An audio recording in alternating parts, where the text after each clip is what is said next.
Golpes contra o consumidor brasileiro virou algo normal. Vídeo do Investigando, tá, rapaziada? Canal interessante. Tá? O que ele faz nesse canal? Ele investiga, né? Basicamente isso. E vocês vão entender as razões que traz aqui o Investigando. Bora ver. Você compra um pacote de salgadinhos por um preço bem salgadinho, só para descobrir que 75% daquilo tudo é ar. Sim. E a gente trata com normalidade, né? A gente fala, é isso aí, é dessa forma. E inventaram pra gente que é dessa forma. E ficou assim. Apenas ar. E na verdade, hoje em dia, todo mundo sabe disso, né? Provavelmente não sabe é que existe uma lei da psicologia que foi descoberta lá no século XIX e que explica por que as empresas podem te roubar sem que você sequer perceba. Isso mesmo, exatamente o que você ouviu. Você é roubado todo santo dia sem nem mesmo se dar conta. Somos e neste mesmo. vídeo aqui eu vou te contar como as empresas te enganam de forma legal, ou seja, dentro da lei, com a aprovação dos governos, e você nem sequer percebe o que está acontecendo. Beleza? Então, bora! Vem comigo.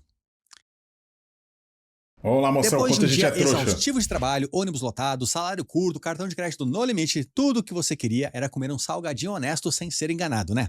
Mas infelizmente nem isso você consegue fazer mais. E quando você abre o pacote cheio de ar daquele salgadinho e olha lá no fundo aquelas 10 fatias miseráveis de batata... Eu acho que o Ruffles é o pior, cara. O Ruffles é o pior, porque compra um pacotão assim de batata, mano, as batatas ficam muito lá no fundo, acumulado uma na outra, tá ligado?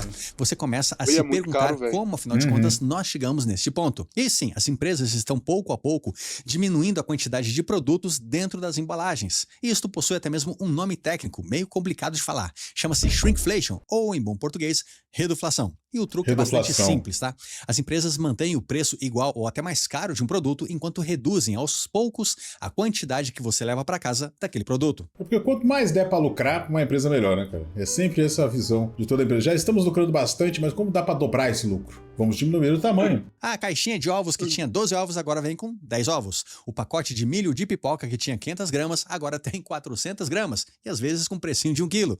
E o bom e velho óleo de cozinha que antes tinha 1 litro agora vem com 900 ml. Estes são apenas alguns exemplos. E 100 ml de óleo é bastante coisa. Os exemplos clássicos dessa prática. Mas olha o lado bom, desta vez nós não estamos sozinhos aqui no Brasil, nada disso, já que a reduflação é uma prática comum no mundo inteiro. A NPR, uma das principais rádios lá dos Estados Unidos, mostrou que em 2022 as caixinhas de lenço Kleenex passaram de 65 lenços para 60 lenços. E antes que você diga, Alex, é apenas 5 lencinhos a menos, qual o problema disso? Pense nos milhões e milhões de caixas de lenços vendidos todo santo ano lá nos Estados Unidos. Isso que é a parada que tem que pensar, né, cara? Que 5 a menos são milhões a menos, né? Porque são milhões de pessoas que compram. Esta economia certamente vai gerar um lucro de milhões e milhões de dólares para a empresa. E o pior é que praticamente ninguém percebe. Mas calma, eu já vou te contar o motivo. Continuando o vídeo. Olha só, temos mais exemplos, tá? No caso do papel higiênico Charmin, desde 1960 para cá, o número de folhas por rolo caiu mais de 65%. E o tamanho de cada folha também caiu em torno de 20%. Às vezes eu tenho que usar 3 rolos para me limpar. Ou seja, você compra muito menos papel higiênico pagando muito mais papel higiênico. Hoje em dia nem no banheiro se pode mais ser feliz, né? Pois é, mas não é apenas uma questão de reduzir o produto, nada disso. O que acontece é que as empresas redesenham as embalagens para enganar os consumidores. Na verdade, as embalagens continuam praticamente as mesmas, mas com pequenas alterações que são praticamente imperceptíveis por mim ou por você, como deixar o pacote mais alto, porém mais fino, com mais espaços vazio, criando assim uma ilusão de volume. Saiba que, obviamente, isto não é um acidente, isto é um design feito para enganar você. Só que até bem pouco tempo atrás, nem você, nem praticamente ninguém conseguia perceber essas diferenças. Então, o que mudou? Mínima, né? As empresas deixaram de ter um cuidado especial com esta enganação e passaram a quebrar o limite de uma regra da psicologia chamado de diferença minimamente perceptível. E esta lei é super interessante. Mas antes, olá, eu sou o Alex Godoy e este é o canal Investigando. E se este vídeo fizer sentido para você, fizer diferença para você, você gostar dele, não deixa de se inscrever no canal e principalmente deixar o seu comentário sobre o que você achou. Vocês têm que conhecer Investigando, hein, rapaziada? É de graça pra você e somente assim eu vou poder continuar fazendo este trabalho toda semana, beleza? Agora deixa eu te contar sobre um truque da nossa mente que simplesmente te enganou a vida inteira. Talk to me. No século XIX, o pesquisador Heinrich Weber, ou nome difícil, criou a Lei de Weber. E esta lei diz que a diferença mínima perceptível entre dois estímulos é uma função da magnitude do estímulo original. Não entendeu nada, né? Relaxa, olha só, vou explicar de outra forma. Esta lei diz que para o nosso cérebro perceber alguma mudança entre dois objetos, esta mudança precisa ultrapassar um certo número percentual. Ficou mais fácil? Calma, agora vem um exemplo. Olha só, se você pegar 2 pacotes de salgadinhos para que você consiga perceber a diferença entre eles, é necessário necessário que eles sejam diferentes em pelo menos 13%, entendeu? Ficou mais fácil, né? Sim, sim. Esta diferença pode ser nas cores, no peso total, nas palavras, qualquer coisa. Menos do que 13% de diferença, você simplesmente não vai perceber diferença alguma. O seu cérebro simplesmente vai ignorar as mudanças entre eles. Lembra daquele jogo dos 7 erros? É basicamente isso. E o mais interessante é que este percentual não é o mesmo para tudo. Produtos maiores precisam de um número mais alto para se poder notar as diferenças. E é exatamente isto que Weber chamou de diferença minimamente perceptível. E é por isso que ao longo dos anos os produtos Cara, eles só enganam a gente, né, cara? Tô ouvindo isso aqui, tô sentindo, me sentindo enganado. Então é isso que eles fazem com a gente, foram né? diminuindo aos poucos e praticamente ninguém notava. E é também por isso que você não percebe quando um pacote de bolachas, que historicamente tinha 100 gramas, passou a ter apenas 90 gramas, já que ele diminuiu apenas 10%. Agora ficou claro, né? Pois é. Só que para piorar, entenda que depois de um certo tempo no mercado, este novo pacote de 90 gramas poderá baixar novamente para um peso ainda menor, desde que dentro da diferença minimamente perceptível, você novamente não vai notar, já que o seu cérebro já estará acostumado com o novo tamanho de 90 gramas. E é por isso que a reduflação é uma prática muito utilizada pelas empresas durante as últimas décadas. Tira 3% daqui, 4% dali, 8% lá, e as empresas mudam seus produtos a todo momento, diminuindo a quantidade e mantendo ou aumentando os preços sem que ninguém perceba. E isto continuou sendo assim durante muito tempo. Só que aí veio algo que mudou tudo. A pandemia. Olha só, quando a pandemia chegou, as empresas se viram com um enorme problema em mãos. Por um lado, a matéria-prima basicamente desapareceu, enquanto isso a mão de obra também desapareceu. E aí, como todo mundo ficava em casa, a economia a gente vê depois, as empresas viram seus custos aumentarem muito da noite para o dia. Como todos nós sabemos, a pandemia trouxe inflação. Só que algumas empresas viram aí uma grande oportunidade e não apenas repassaram os custos dessa inflação, como também aumentaram seus lucros. Vamos usar como exemplo o nosso querido e amado Brasil. Olha só, a picanha que custava R$40 o quilo em 2019, hoje bate os R$120, um aumento de 200%, enquanto a inflação oficial deste período foi de aproximadamente 21%. Assim, não esqueça que tem também a reduflação, ela nunca saiu de moda. Por exemplo, o pacote de carvão que antes vinha com 3 quilos, hoje vem com 2,5 quilos. Então, hoje você paga muito mais caro pela carne, paga muito mais caro pelo carvão, que vem menos carvão, você paga muito mais caro pelo churrasquinho do final de semana. Complicado, né? A Associação Brasileira de Supermercados, Abras, apontou que entre 2020 e 2024, o preço dos alimentos aqui no Brasil subiram em média 42%. Agora, como eu disse mais cedo, não pense que isso é só no Brasil.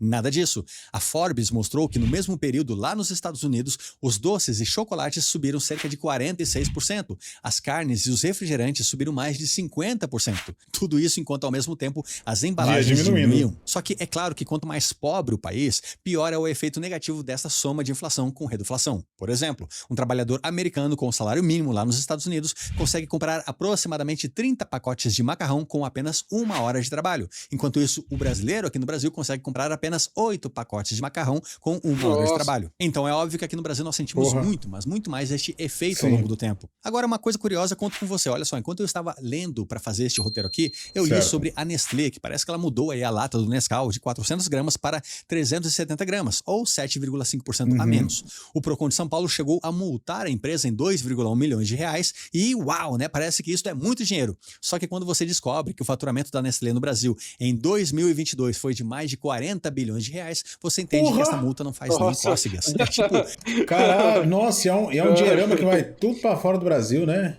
Vai tudo lá pra França, velho. Cobrar uma dívida de R$50 do Vorcaro. Ele vai rir da sua cara. E pra finalizar, eu li que agora a lata do Nescau tem apenas 350 gramas.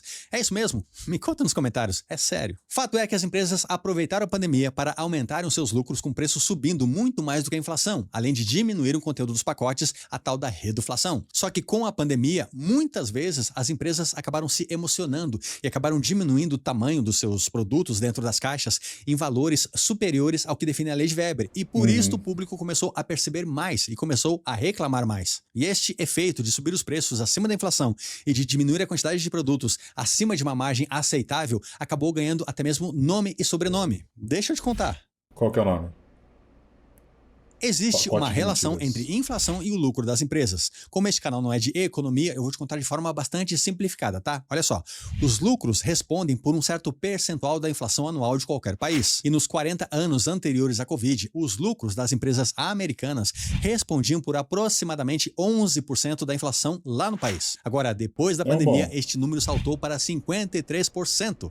Ou seja, grande parte da inflação americana hoje se deve ao aumento forçado do lucro das empresas. empresas. Olha só, quando a pandemia recuou, quando ela acabou, os custos de produção recuaram também. A mão de obra voltou, tudo voltou mais ou menos ao normal. Mas o Só preço que não. o preço dos produtos finais ao consumidor não recuou da mesma forma. Isso sempre vai acontecer, isso sempre vai acontecer. É aí que você também percebe que querendo ou não, né, alguns discursos liberais, na prática, você vê que não são funcionais. Porque, vamos tirar vários subsídios, vamos tirar vários impostos e tal, porque aí o empresário vai pagar certinho, vai oferecer o produto do valor correto e tal, quando na realidade ele vai deixar o mesmo valor. Falando, não, agora eu vou ter o maior lucro, eu vou ter menos coisa para pagar. Durante a pandemia, os produtos alimentares nos Estados Unidos subiram acima de 40% ou 50%. Após a pandemia, eles baixaram apenas entre 5% e 14%. Ou seja, falando de forma ainda mais clara, o que subiu de preço lá na crise não baixou de preço com o fim da crise. E aí os economistas criaram até mesmo um nome para esta prática, chamado de greedflation, ou a inflação da ganância. Os lucros em quase todos os países do mundo são mais altos hoje do que eram antes da pandemia. E como desgraça pouca besteira, como se não bastasse inflação, reduflação, lucros exorbitantes, inflação da ganância, agora nós temos também a skimpflation, ou a inflação da economia. Olha só, skimpflation é quando as empresas mantêm o mesmo nome do produto, mas trocam os ingredientes originais de maior qualidade. Sim, não é mais chocolate, é sabor chocolate. Produto por versões muito mais baratas. Tá conseguindo pegar? É muito termo, né? É muita forma de enganar você e eu. Só que, assim como todos os outros termos, todas as outras formas de enganar o consumidor, nenhuma dessas é novidade, nem mesmo a skimpflation. A Coca-Cola, nos anos 1980, foi substituindo aos poucos o açúcar do refrigerante por um xarope de milho. Primeiro, ela colocou um pouquinho de xarope no lugar do açúcar. Depois, 50%, 60%, 90%. E em 4 anos, simplesmente não havia mais açúcar de verdade na Coca-Cola. E como a troca foi devagar, aos poucos, a maior parte da população americana nem sequer percebeu essa mudança no sabor. E agora... Nossa, e eles devem estar rindo muito, né? Eles ficam lá na mesa redonda deles lá, quando eles viram, ninguém tá percebendo, eles devem ter rido muito. Ninguém percebeu. Vou abrir a sua mente. Este é o motivo pelo qual alguns produtos hoje em dia têm um gosto bastante diferente do que você lembrava na sua... Falando de chocolate, você viu o Hershey's que tava meio de borracha? Aqui, ó. Isso aqui, ó. Guys, I don't think chocolate's supposed to... Olha como é que tá o chocolate Hershey's. Isso é de coisas que não são o que geralmente ia, né? Agora eles estão colocando no chocolate. Bastante diferente do que você lembrava na sua infância. Pois é, você não está enganado achando que você gostava mais porque era criança. Não, o produto que você come hoje é totalmente diferente daquele produto que você comia quando era criança. E é neste momento que você vem e pergunta, Alex, o que os... Esses tempos atrás eu fui comprar um guarda-chuvinha, sabe? Guarda-chuvinha de chocolate. Não sei se você lembra disso. E não é igual quando a minha infância. Governos fazem sobre isso. E eu te digo, o governo ajuda, é claro. Deixa eu te contar. Ele ajuda, óbvio que ajuda, né? Bom, vamos lá. É verdade que sim, alguns países começaram a reagir com algumas leis, com algumas multas mais pesadas para as empresas que exageram na dose. Muitos países hoje em dia aplicam multas para empresas que reduzem o tamanho dos produtos sem informar esta redução de forma clara nos seus rótulos para os consumidores. Só que na prática, o que se vê são multas pequenas demais, são muitas brechas legais e principalmente um enorme lobby que trabalha lá nos bastidores. E de novo, isto não é de hoje. Nos anos 1960, quando os Estados Unidos obrigaram que o peso do produto fosse informado no rótulo do produto, muitas empresas sim colocaram esta informação no rótulo, só que elas colocavam esta informação no pior lugar possível das embalagens. E assim eram letras minúsculas, escondidas em algum lugar, e às vezes sem ser possível realmente ler aquela informação de forma clara. Tecnicamente, todo mundo cumpriu a lei. Na prática, era o mesmo que nada. E isto se repete nos dias atuais, onde vários países tentam criar leis específicas anti-screenflation, anti-reduflação, mas todos eles enfrentam enorme resistência das indústrias organizadas. E como quem manda são os políticos, em muitos casos, estas leis nem mesmo chegam a ser votadas. Porque, para e pensa, né?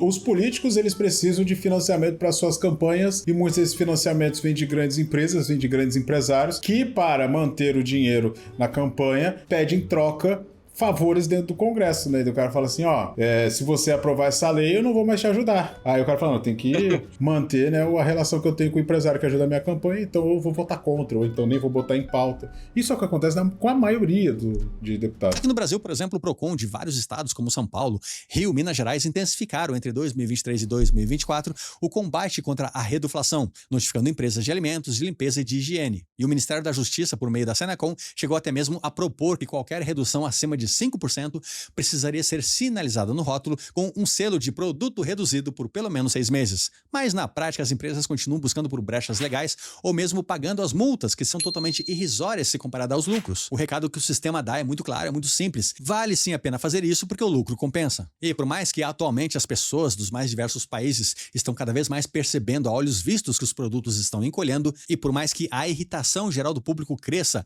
o fato é que a maioria das pessoas sempre acaba comprando o mesmo produto, já que elas estão acostumadas com seus produtos preferidos, e mudar é algo bastante complicado na natureza humana. Bom, e eu nem precisaria de falar, né, que sempre que você vai no supermercado e vê aquela nova embalagem toda moderna, isso quase sempre significa menos quantidade. Basta olhar. Os analistas já preveem que durante 2026 e 2027 a reduflação deve se intensificar ainda mais. Então, olha só, vamos fazer um trato. Se daqui 1 ano ou 2, quando você perceber que a lata de Nescau tem apenas 300 gramas pelo preço que você pagar hoje, lembra que fui eu que te avisei disso neste vídeo aqui, beleza? E aí, você já sabia sobre tudo que eu te contei neste vídeo aqui? Escreva nos comentários se você concorda que nós estamos vivendo um período de encolhimento dos produtos ou se eu apenas estou sonhando acordado, beleza? E se você gostou minimamente desse vídeo, por favor, se inscreva no canal e compartilhe com alguém que você gosta. Isso ajuda demais o canal, tá bom? Ah, o YouTube está te indicando este vídeo aqui do canal neste exato momento, pois o YouTube conhece você muito melhor que eu. Então confia nele, clica aqui, beleza? Eu sou Alex Godoy, muito obrigado pela sua atenção. Eu te vejo em outro vídeo do canal Investigando. Valeu e tchau!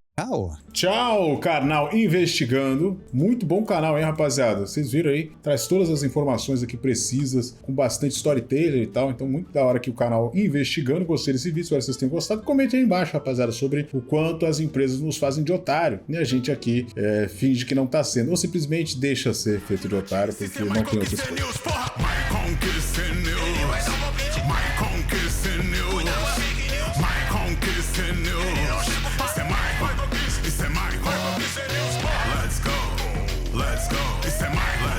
Ele tá espalhando mais um boato. Let's go. Isso é Mike. Let's go. Ele tá espalhando mais um boato. Eu vi no Michael Kiss News uma notícia nova. Não sei como que explico o canal dele aqui pra roda. Ele não é de nenhum nicho, nenhum canal que é